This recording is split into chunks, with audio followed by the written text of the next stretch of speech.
Guys, welcome back to my channel. So today's video is my March reading wrap up and my April TBR for not everything I want to read this month because it's not the first, but a vague idea of what I want to read. So I read 8 books this month, so not as much as last month, but I did start a new job and it's been I'm not good with change.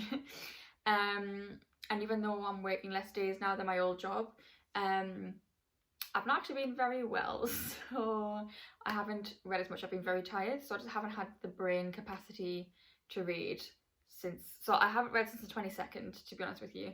But the last book I read I really loved, so I don't know why I'm in a little bit of a slump, but anyway, yeah, let's just get into what I read in March. So the first book I read was The Inheritance Games.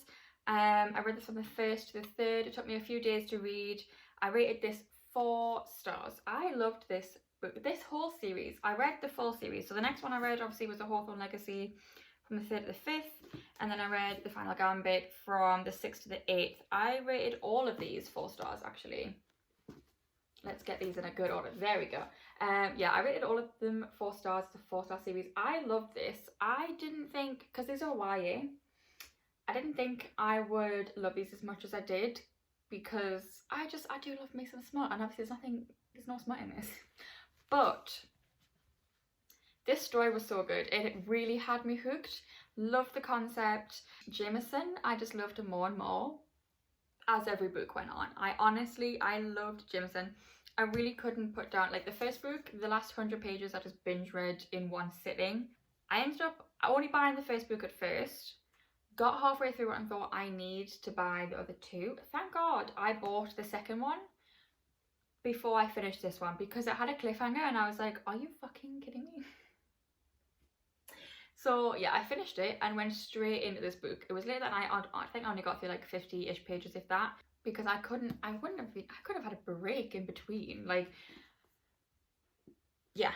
So I absolutely loved this series. My other thoughts, as a series, it's really easy to get into because it's not like it's a fantasy where you've got like world building. It just kind of goes straight into the story, which I really liked, and it was easy to digest, especially with it being like more of a YA. The second book, the main point I put was that I loved Jameson's character development, because he went from being like, you are an object in this game, to being like, no, you are precious and I must protect you. Are you okay? And I loved that. The third one, because I'm trying not to get like any spoilers like for anyone who hasn't read this. The third book, the main point I wrote was that I hated Rebecca's mum. It's not like a spoiler, because it's not really like a big plot point. It's just Rebecca's mum is an awful person. I understand losing a child is awful, and I kind of imagine that kind of pain. But if you've still got another child there, don't act like they don't exist, and don't act like you'd rather they had died than the other child. Like, that is awful. Awful mother. Honestly, horrible, awful mother. Did not like it. Okay, the next book I read was a cheat sheet from the 9th to the 10th of March. I read this practically in one sitting. I read the majority of it. I think I read like the first 100 pages, and then the next day I read all like the rest of it, and I finished it most of it on the second day. This I thought was really nice. Again, it's a YA, so no smut, but I really enjoyed it. It was the love story was interesting enough that you didn't like need it. I mean, it would have been nice to have it added in, but you didn't need it. Yeah, so Nathan, really loved Nathan. I think he was just the cutest. He really just, the friendship he has. So basically, Nathan is an NFL player, so he's a professional athlete, and him and his team have a really cute, close friendship, which I really love. And there is a scene in this where they're creating the cheat sheet for Nathan trying to woo Brie, and it's really cute, and I love their friendship. I love how there is just no room for toxic masculinity in their friendship. It's really cute. There was also a panic attack scene, and that actually made me quite emotional. I do suffer from anxiety myself. I've had panic attacks in the past, and it felt very, yeah, it made me a bit emotional. It was very well written and very well portrayed.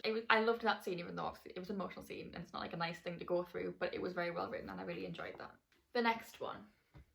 Okay, this has been my favourite book of the month. I rated this 5 stars and it is Icebreaker.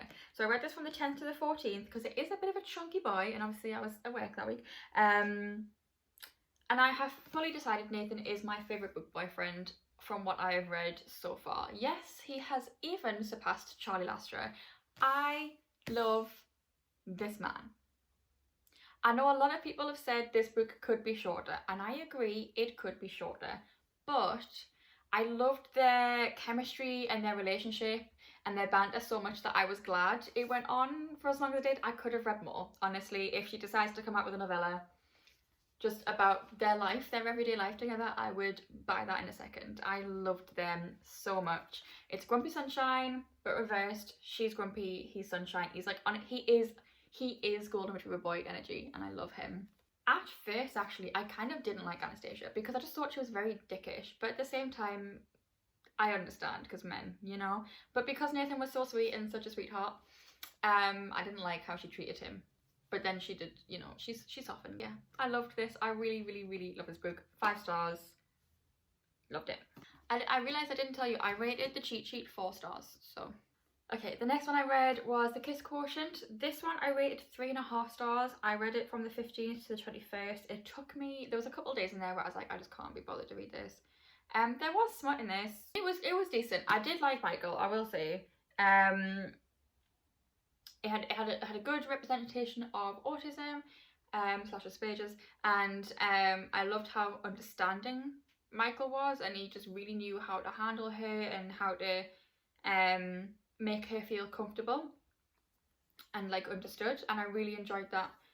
Aside from that, this story it was a little bit boring, and it just, I was a bit meh. I feel like the premise was there,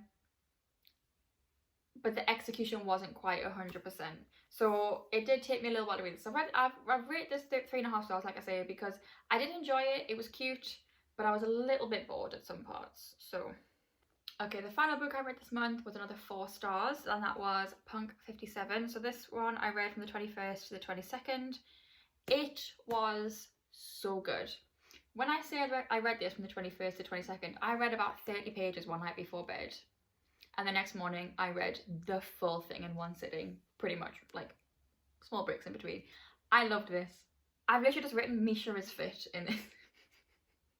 Because he is, that's the only way I can describe it. Misha is fit. Like, yeah, I love this. It was angsty in all the good ways.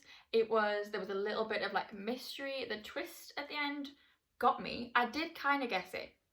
In the like 50 pages leading up to it, something happened and I was like, oh, I wonder if this is what's gonna happen, and it did. But it's still like, I wasn't so invested that it was gonna happen. I still like stopped for a minute, mouth open, just looked at the book and was like, I was right. I loved it. I loved it, loved it, loved it, loved it. Honestly, Ryan, I'm deciding her name is Ryan. If you watched my haul where I got this, I was like, is it Ryan? Ryan? Don't know. I'm just guessing it's Ryan with an E instead of an A. She is an arsehole in this, and I like how it's a case of the characters are flawed because human beings are, and it's a little bit unapologetic about that, and you're not meant to feel sorry for her because she's a dick, because it is fully her choice to be that way. But the character development on that front I really enjoyed as well. So yeah. So yeah, technically that is the last I read this month, or last month. I did via Kindle. I literally only got it on Thursday, which was the 30th. Yeah, it came on Thursday, and I did start reading a book. It was only 100 pages long, and I got halfway through. I'm gonna try and figure out which one it was because I have forgotten what it was called. I think it was called Love Bites. Yeah, it was this one, Love Bites, a Man of the Month Club novella. So it was only 100 pages. So yeah, this is 100 pages. I got halfway through and the smut finally happened. And it was the most boring, uneventful smut scene I have ever read in my life. And I've read some great smut, I've read some shit smut. This was just boring. It was over in 30 seconds, nothing happened. There was the main event, nothing before the main event, which any woman would know is incredibly important. It was not there. I thought I'll give it a chance. Went on to the next chapter. First thing in the morning, starting up again. Same thing happened. And I was like, I didn't even finish reading it. As soon as I saw that I clicked off and deleted the book. I rage quit the book, to be honest with you, because I was like, no, I'm not wasting my time on bad smut. I'm not doing that. And also, it wasn't very well written, to be honest with you. It was quite, like, it was very standard, like, prose. It wasn't very, like, there was no adjectives. there was very simple sentences. It wasn't well written, so I DNF'd that. Thankfully, it only like wasted me 50 pages because it was only 100 pages, and I will not be finishing the series. Last night I've got a few things added on here. Last night I started reading Promises and Pomegranates. I'm only 6% of the way through that. Going on to my April TBR, obviously Promises and Pomegranates is the first one on there.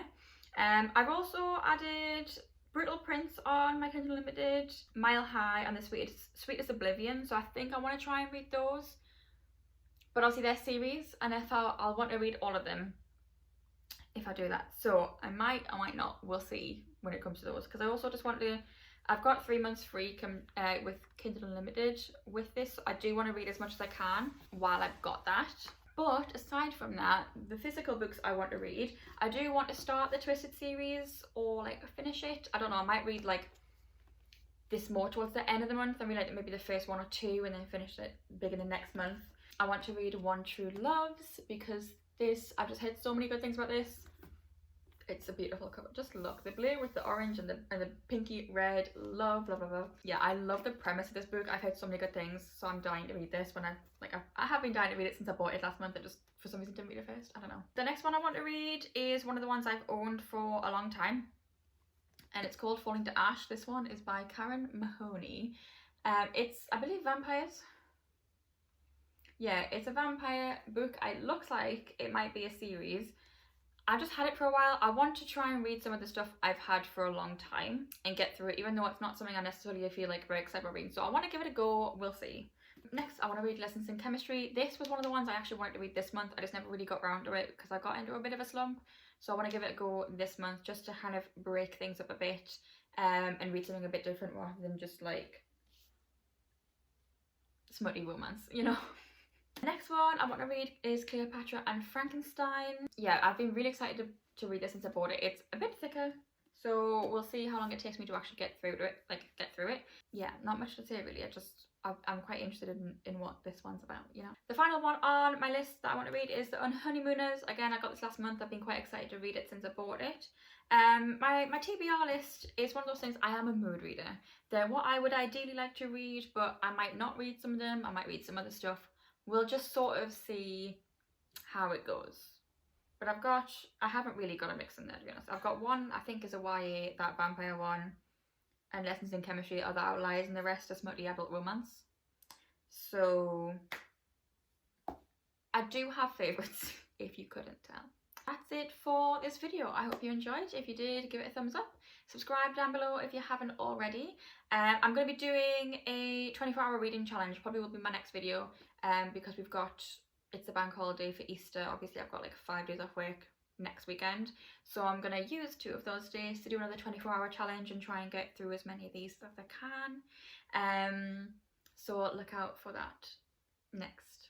And I will see you in the next video. Bye!